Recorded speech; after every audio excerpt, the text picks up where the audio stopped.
I am a student and activist, social justice community organizer.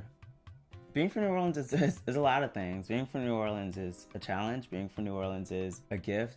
I'm Southern by birth, but New Orleanian by the grace of God. Being an artist and identifying myself as an artist is a really large part of the makeup of who I am. Then suddenly I'm like, oh, I kind of care about like film. Oh, and then I kind of care about social justice and like community organizing. I think all of those things can work. They don't have to be exclusive. They can exist and coexist quite equitably, and they can really lend themselves to one another. Breakout is an organization based in New Orleans, Louisiana that works to end the criminalization of the LGBTQ youth. Our members are people who are 13 to 24 years old. LGBTQ youth and LGBTQ people make up less than 10% of the population. We're 40% of the homeless population. A lot of times when friends of mine have had experiences in which their parents kick them out of their house, and then they're bouncing in between the houses of family members or friends, and that's not really sustainable. And so eventually it gets to the point where they might be homeless or in a group home or street-based. I think all of those experiences sometimes really lend to homelessness, and homelessness a lot of times turns into jail.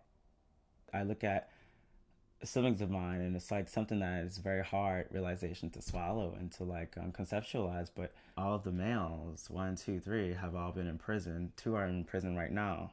And so I think about all that, and it's only a very, very recent realization, but I found that for me, I'm the first. It's shit.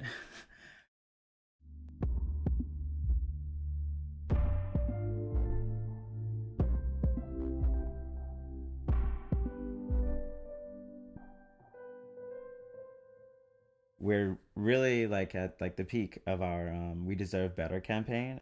We talk about our experience with the criminal justice system, and we give like some national statistics too, and share our own stories and testimonies and speak our truths and our experiences of what is going on in the streets. A lot of our members have had interactions with the police officers in which they've been harassed just walking down the street to go get a gallon of milk, and they've been harassed and implicated as being sex workers.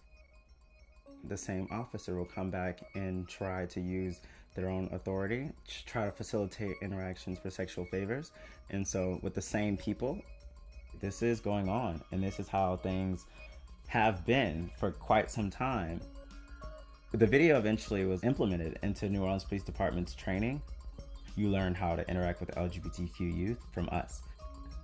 This is one of the first times in the history of like the US that this sort of thing has happened, where youth who are directly affected by the criminal justice system and directly like brutalized and profiled and discriminated against by the criminal justice system have had such a role in reshaping what that looks like. I mean, it's in their training, but ultimately it still is just a guide, because some of these same things that were happening before the video, afterwards have continued and in some cases gotten worse. Criminalization affects a lot more people of color and a lot more people who are around my age. And so I think sometimes that the focus and the funding that goes out for these kinds of issues needs to be geared more towards the communities that are directly affected by like the criminal justice system.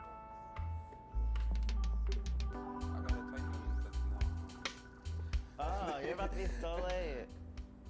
Derwin is the perfect friend. If he needs someone to talk to, he's always there to listen. Funny, cool dude. I'm about to tear up and cry now. Oh, oh my God! Give me a hug! Oh my God. Breakout for me it's really home right now. A lot of the stuff that we've done has really evolved my sense of thinking and of what organizing means and what community means.